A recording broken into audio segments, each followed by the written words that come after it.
remember that we have been doing a series together. Last time I was here, that I told you that I borrowed a sermon series from David Asscherick. And the series has to be rooted and grounded in Jesus. And so today we are going to continue that series, that he a four-part series that he did. We're going to journey through the simple stories that Jesus would tell. Jesus would tell stories to illustrate spiritual things. And they were simplistic, but he also said at the end of most of them, if you have an ear, let them hear. In other words, I guess we all have ears, right? Some of them aren't working as well as they used to. But if you have ears, hear. Okay, listen. And Jesus was saying, listen not just to words and thoughts, but to listen to understand. And so we're going to continue to do that. And Jesus often used farming illustrations because that was the culture of the day, where farming was the economic basis for the nations at that time.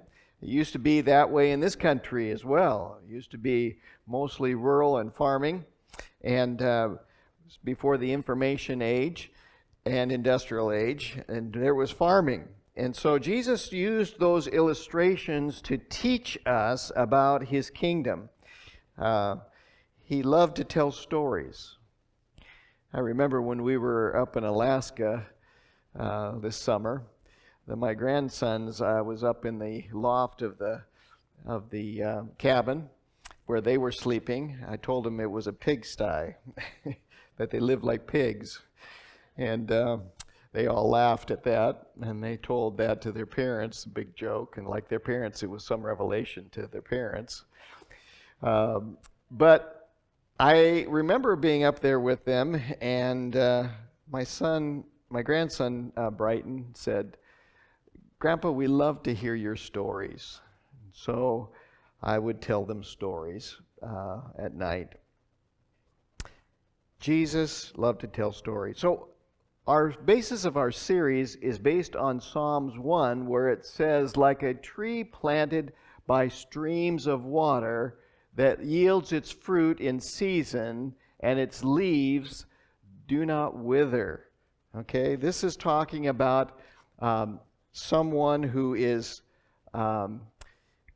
loves the Lord and spends time with the Lord. And so Psalms 1:3 tells us. Remember last time we were together, we talked about the sower. Remember Jesus told the sower that went out to sow in Matthew 13.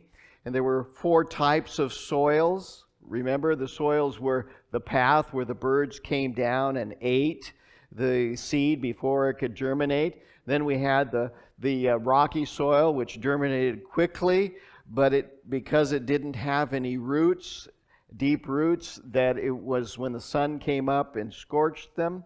And then, of course, the thorny soil, where the thorns came up and choked the plants before they could bear fruit.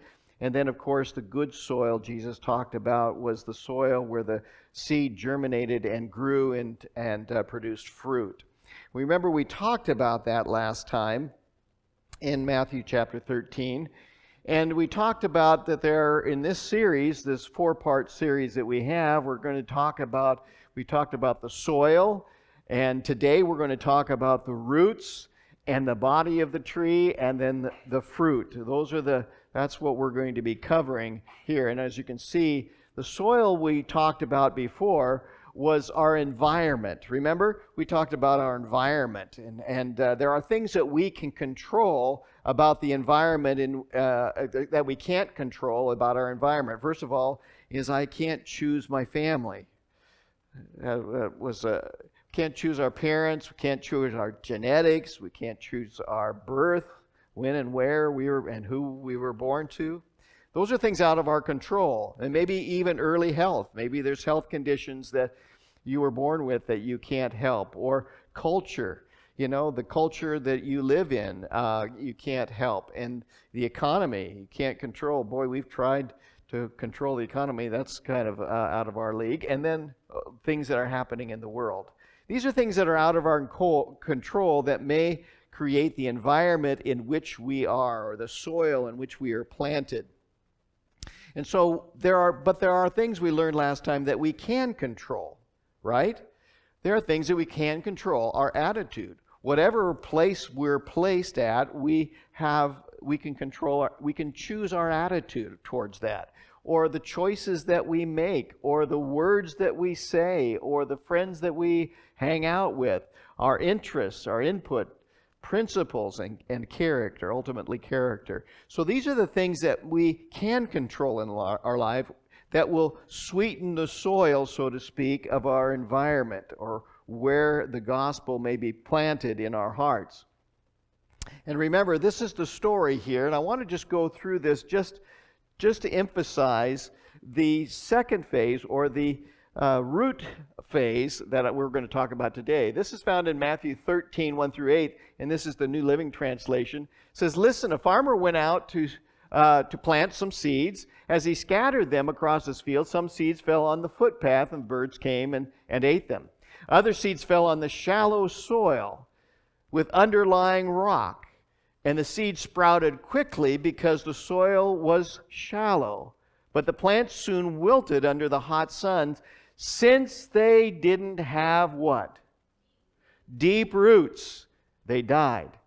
Other seeds fell among the thorns and grew up and choked out the tender plants. And still others fell on fertile soil, and they produced a crop that was 30, 60, and even 100 times as much has been planted. Anyone who has an ear to hear should listen and understand. One of the things that we're talking about here is that the agriculture is that the purpose behind planting seeds is what?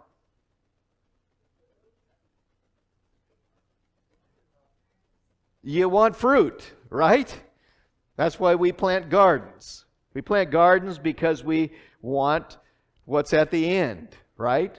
And so that's what this, when the plant soon wilted under the hot sun, since it did not have deep roots, it died. So we're going to talk about roots today. In fact, Jesus goes on later on. Many times he doesn't explain his stories. You know, he says, listen to understand, but sometimes we're a little dull, right? Okay, so Jesus goes on to explain to the disciples, because they asked him, what's the meaning? And so he went on to illustrate, or to tell the meaning. It says, the seed on the rocky soil represents those who hear the message and immediately receive it with joy. But since they don't have deep roots, what happens? It doesn't last very long. They fall away as soon as they have problems or are persecuted for believing God's word. So, deep roots, Jesus says, protects us from these three things. Trouble. Do any of us have any trouble? Life is tough, isn't it? In fact, we are facing troubles all the time. And so that's just a part of life. As we raise our children, we don't protect them from all the troubles, because they have to realize that there's trouble in life and they have to deal with that. So difficult times and problems, Jesus says, deep roots will protect us from.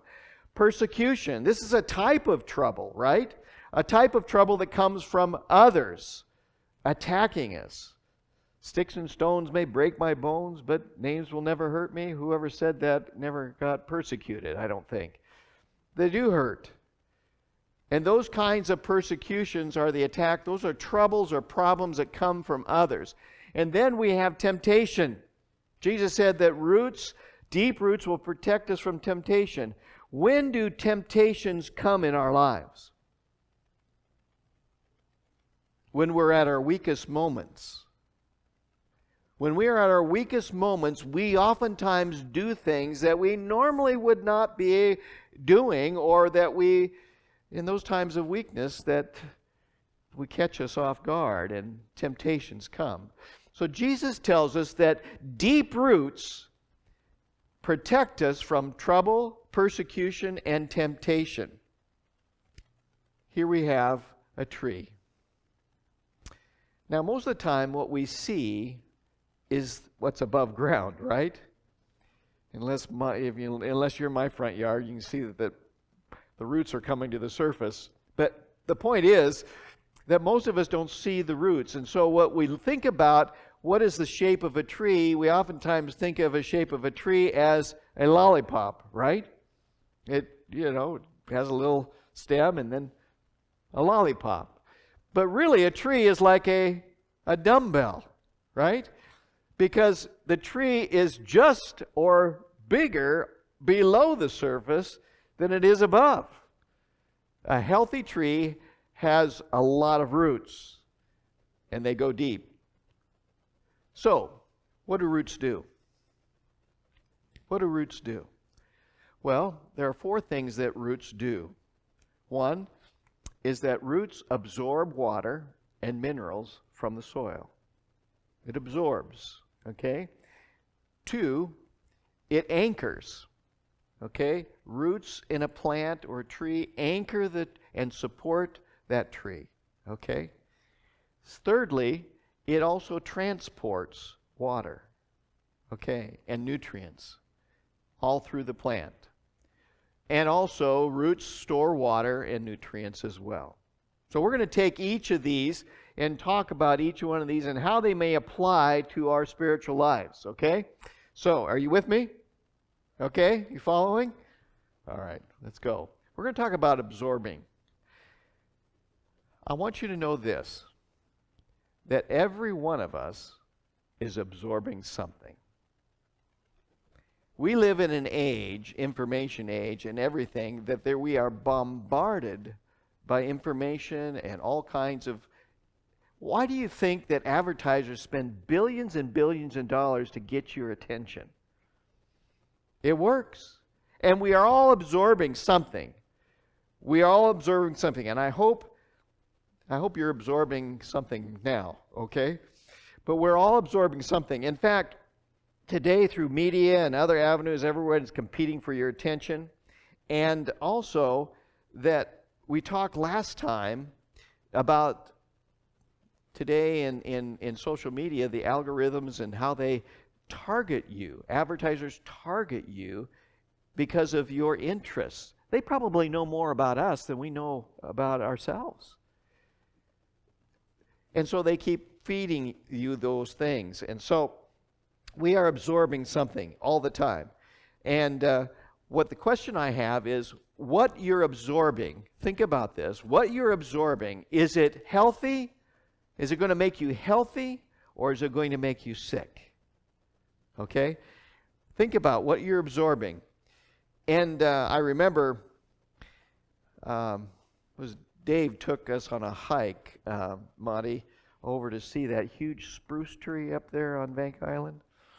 You know, I keep thinking about that tree when we're talking about that. That tree is probably maybe 1,000 years old. I don't know. It was a huge tree. It was probably 10 feet in diameter.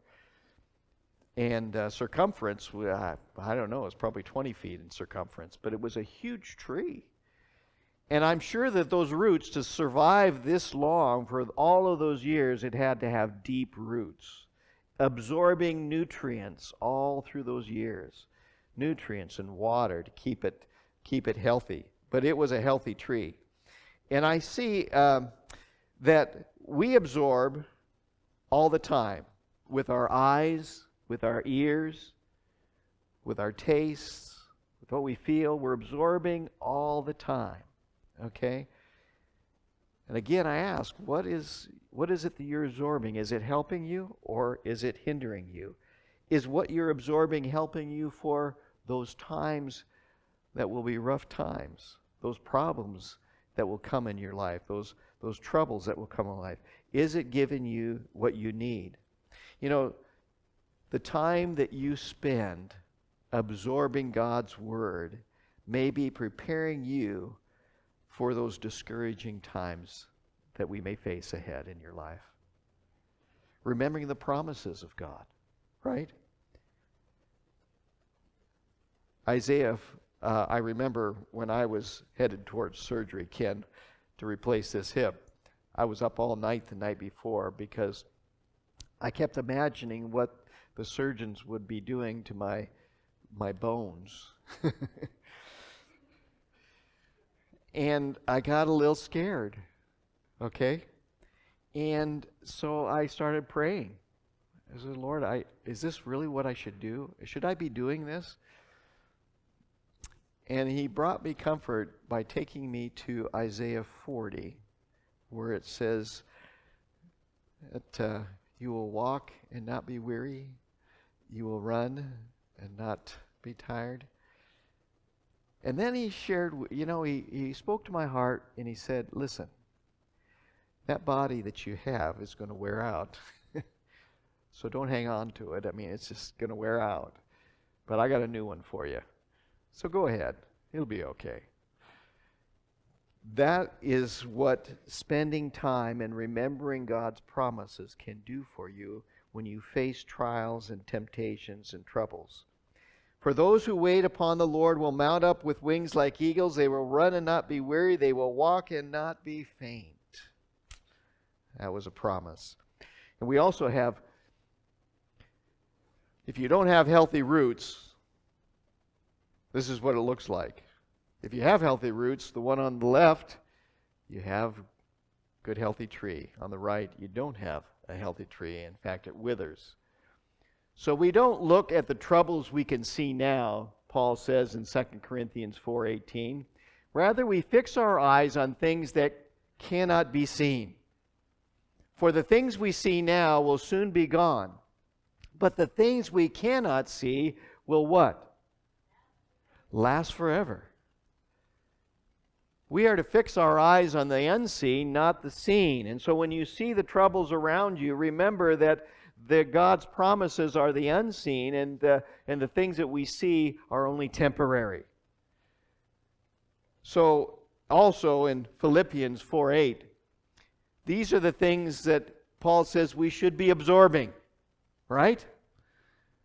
My brothers, finally, whatever is true, whatever is honorable, whatever is just, whatever is pure, whatever is lovely, whatever is commendable, if there is any excellence, if there's anything worthy of praise, think about these things or absorb these things. These are the things, the nutrients and things that as roots in your system you should think about. Absorb the true, the honorable, the just, the pure, the lovely, the commendable, everything of excellence and worthy of praise. These are things that will make a healthy tree that we see. Roots also anchor, don't they? Tree roots help anchor a tree, and the tree roots must be anchored. So, how about this tree? That tree must be about 40, 50 feet tall, right? What happened? Didn't have very deep roots, did it? Didn't have any deep roots. In fact, if you don't have deep roots, this will happen. You'll pull up the whole lawn. Those roots didn't go down very far. And that tree has been there quite some time, I would imagine. Right? It pulled up. So deep roots anchor. In fact, you'll see this tree here has deep roots. That man may be 6 feet tall, let's say. Those roots must go down 12, 15 feet down into the soil. That tree is anchored.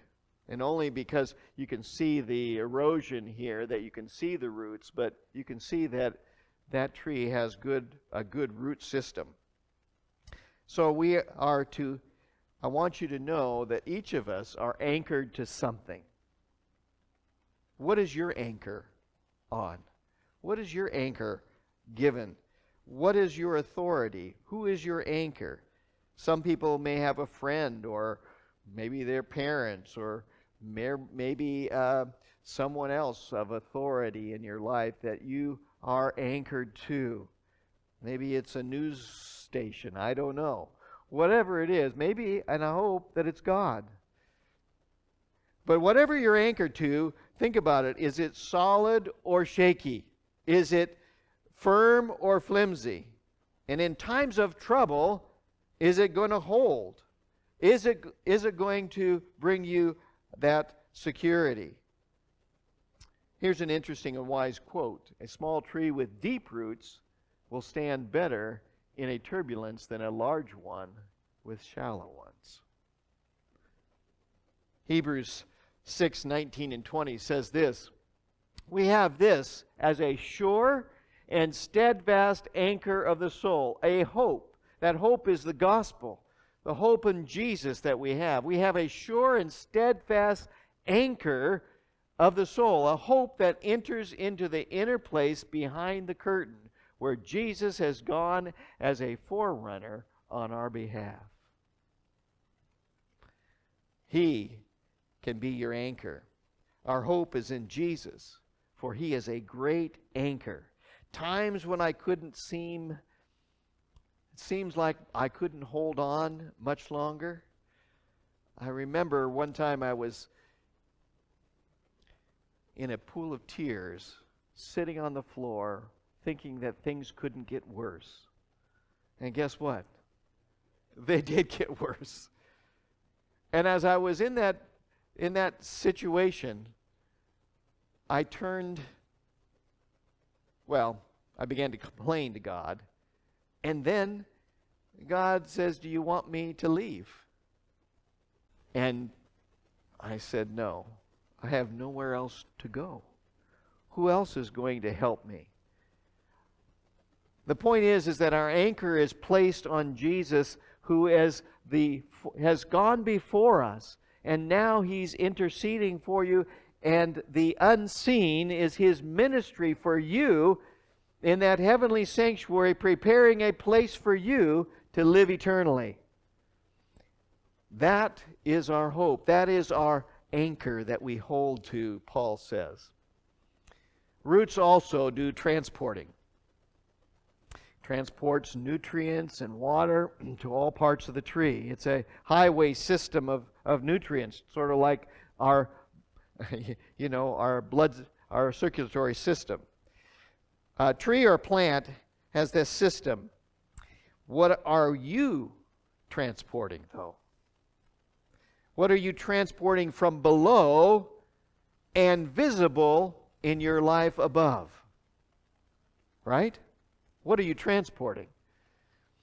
See, transport, this is a plant. You see that the minerals and water go out into the tree, and then the tree also gives the light and the CO2 and the sugar goes down into the roots. It goes back and forth, that highway system of nutrients and things that go. But what are you transporting? Listen to this in Isaiah 37:31. God's people will take root below and what? Bear fruit above. Okay? So what we transport is going to make a difference on what happens where people see. In fact, there's a famous quote by the famous UCLA basketball coach, John Wooden. Any of you ever heard of John Wooden? Well, John Wooden said these words: "The true test of a man's character is that which he does when no one else is watching." Those times when we are alone and absorbing all will after a while become visible to others in our lives. Our attitudes, our actions. And by these, people will know what you are rooted to and what you are absorbing. It's amazing that maybe we have had in our lives people that we've looked up to, or people that we have been mentored under, or whatever. And I remember that there have been people in my life where I just looked up to, and then all of a sudden they have been accused of things that is really troubling. By their fruits, Jesus said, you will know them. And their fruits are there because of where their roots are. So, what are you transporting? What are the things, the nutrients that your roots are picking up and pulling into your life? In fact, Job says these words, his roots dry up below, and his branches what? Wither above. That's how important that roots are. And quite frankly, what I'd like to say is, roots make fruits, right?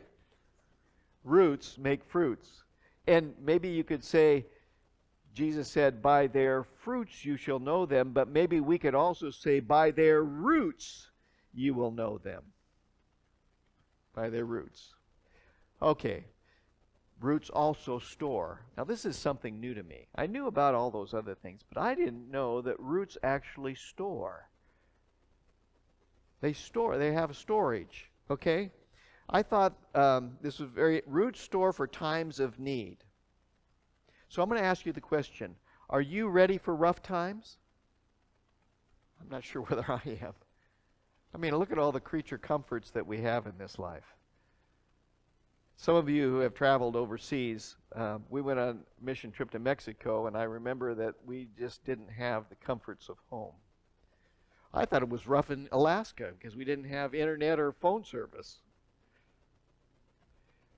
We have all these creature comforts around us. Are we really ready for tough times? Maybe you think you've been through tough times. Maybe some of you have. But are you ready for tough times? Because I'm not sure I am. But you know that orchard people who raise orchardists, I guess they call them, did you know that orchards purposely stress young trees? You would think that's kind of odd, because if you were if you're apple, we have a lot of orchards around here, you would think that they would want to make sure that their trees got plenty of water so that they would have good fruit, right? But in arid places where it's have a tendency for drought or something like that, that the orchardist will actually stress the young trees. For what reason? For their roots to go deep. In other words, that young tree has got to find water, and so his roots are going to go farther and farther deep in the soil, and so he purposely does that to deprive that tree of young tree of water, and their roots will grow deeper. So the same in our lives. Adversity and stress in our lives will help us grow deeper roots and prepare us for trouble in the future. Here's a couple. As you can tell, there's a family resemblance. Yes, they are twins. This is Shaquem Griffin and Shaquille Griffin. Okay? This is a book that was written called Inseparable, How a Family and Sacrifice Forged a Path to the National Football League.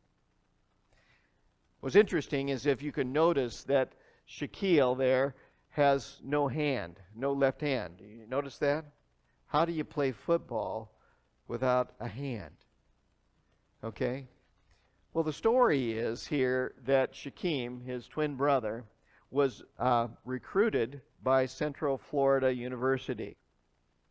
But he told the recruiter, Shaquem did, that if you recruit me, you have to recruit my brother Shaquille.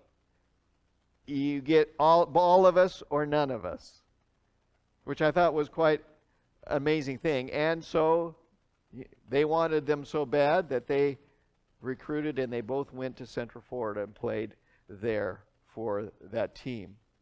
But their main goal was to reach the NFL. And so the NFL draft came, and both these young men were drafted into the NFL. Shaquem was drafted by the Seattle Seahawks, and Shaquille, I think, was drafted by the Atlanta Falcons or someone like that.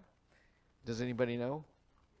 The Seahawks. They both were drafted by the Seahawks. So they played with the Seahawks.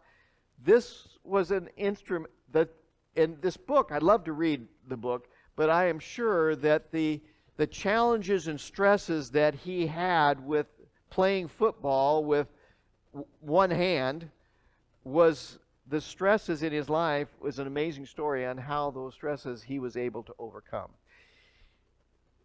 David Asscherick and his family lived in Australia, and he tells this story, and I want to share it with you too, because I think it really adds to this. Is they were in Australia, but they took vacation to the island of Tasmania. And when they took this vacation down in Tasmania, they would go around to all the different sites around the island.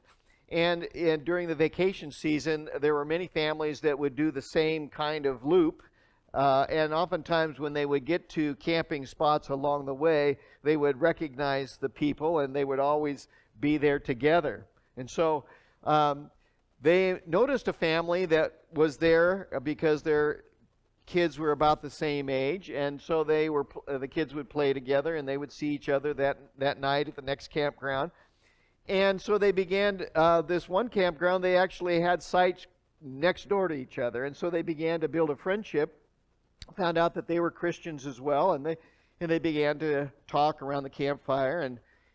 And what the mother of this friends that they had made said, "Have you noticed our son?" And they said, "Yeah, we see him run around with our boys." And he said, "No, did you notice something different?" And she said, David Asscherick said, "No, we didn't notice. What should we have noticed?" And she said, "Well, he doesn't have a hand. He does not have a right hand." And they said, "No, we didn't even notice. I mean, he's been out riding his bike and running around." And she said, "Yeah, he was born without a hand." And she said, "I want to tell you what he told me just the other day." He's about 10 years old. This is the maturity level of this young man. Is he said to his mother, he said, "Mom, even if I could have a hand, I would not want it." And she said, "Well, why?" He said, "Because I've had to work harder than everybody else to do the same things that everybody else takes for granted. And I feel like I am better for that." The things in our life that we think are troubles or problems may be the very things that make us bring the best out of us. You hear what I'm saying?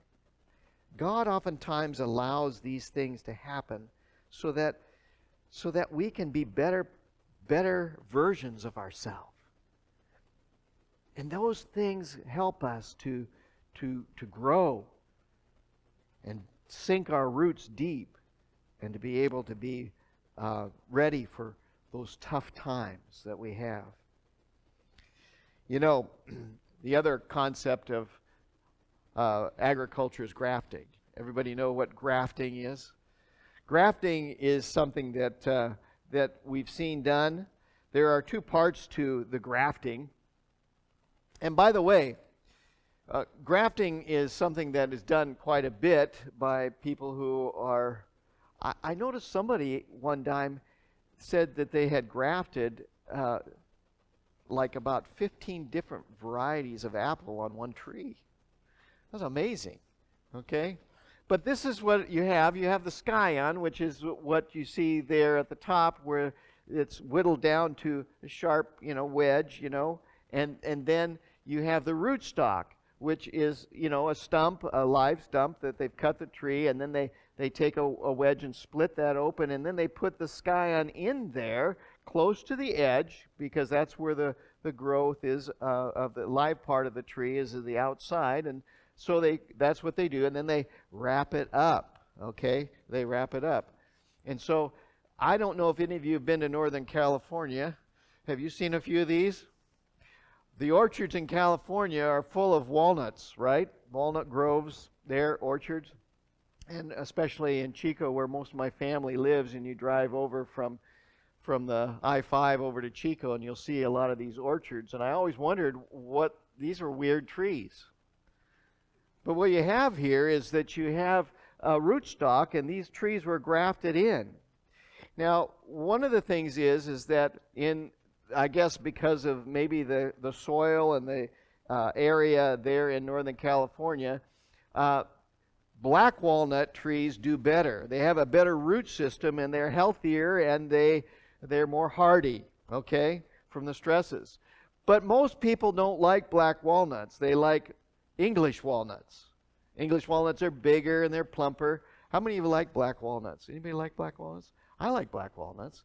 My dad makes black walnut cookies. Boy, they're delicious. But most people like the English walnuts, and they sell better. And so that's why what they did is they took cut off the black walnut and grafted in the English walnut so they could have these English walnuts, because the root system was better prepared, was more hardy and able to produce than the English walnut would be in that same soil. And so that's what they did. And so this gives you an idea. This was a cross-section of a stump. You see the black walnut, and then you see the English walnut over the years, how it grew together. Okay? And so that's grafting. I want you to know this. You know, we talked about good root system. But how many of you sometimes feel like, you know, I haven't really, in my life, I haven't made good choices, I haven't absorbed good things, and I have probably ruined my root system. How many of you feel like I've ruined my root system? Right? We're not perfect, right? And we have made bad choices, and we have not absorbed things that we should have, and we feel like, okay, I can't go back now. My root system has been damaged. And so, but one of the things that I want you to know about this, and I want to close with this, is the Bible refers to Jesus as a root in several places in both the Old and New Testament. Okay? This is really, really cool. It says in Isaiah 11:10, "And that day the root of Jesse shall stand as a banner for the people. Of him shall the nations inquire, and his resting place shall be glorious." Referring to Jesus. And then in Revelation 5:5 it says, "And one of the elders said to me, Weep no more. Behold, the Lion of the tribe of Judah, the root of David, has conquered." The root. And then Jesus himself said, "I, Jesus, have sent my angel to testify to you about these things for the churches. I am the root and the descendant of David, the bright and morning star." Jesus refers to himself as the root. And you and I have the privilege of becoming grafted into Jesus so that he becomes your strong and stable root system. Isn't that beautiful?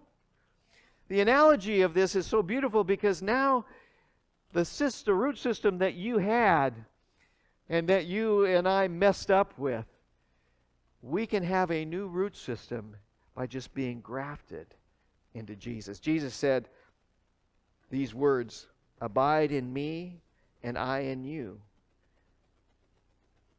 and you will bear much fruit. I am the vine, you are the branches." Grafting ourselves into Jesus, we have a stable root system. In Colossians 2:6 and 7, it says, "Therefore, as you received Christ Jesus the Lord, so walk in him, rooted and built up in him." That's below the root system. In Jesus, you know, you don't have to tell a peach tree to produce peaches, do you? You don't have to tell an apple tree to bear apples. It just automatically does that. And if you have the root system, root and built up in Jesus, you will have that kind of actions and words that will automatically come out based upon the fact because your root system is rooted in Jesus and established in faith just as you were taught, abounding in thanksgiving. And Romans 11:16 says, "You do not support the root. The root supports you. Jesus supports you." So being grafted in Jesus so that you can absorb healthy nutrients in your life. Being grafted in Jesus so you can have an anchor for those storms that come to your life. So, being grafted in Jesus so you can transport healthy things in your life that will be visible to others in the relationships that you have with others. Being grafted in Jesus, you can store up what you need for those times of difficulty. My friends, the invitation is there. Jesus said, "Behold, I stand at the door and knock. If anyone hears my voice, he will open the door, and I will come in." Invite him in. Abide in him. Make Jesus your root system. Okay? I think of anything that I can share as a pastor is in these days is that very principle of making Jesus your root system. Grafting yourself, abiding in him. I hate to say this, I'm not a pessimist, but I think there will be troubled times. We know that. Jesus promised it, that it would happen. But those times will be temporary. For God, the thing that he's prepared for us are unseen at this moment in time. But one day, they will be visible to all. Let's pray. Father, we thank you again for the opportunity we have to be grafted in Jesus, to abide in him. He is the vine, we are the branches, and we're grafted. And we can have that root system that will anchor us, that will absorb the nutrients that we need, and will transport in our actions what Jesus is like. And Lord, I pray that you will help us prepare for those times by holding on to you and believing your promises. So Lord, be with each one today, that we might have that personal relationship and walk with you each and every day, rooted and grounded in Jesus. We thank you. In his name, amen.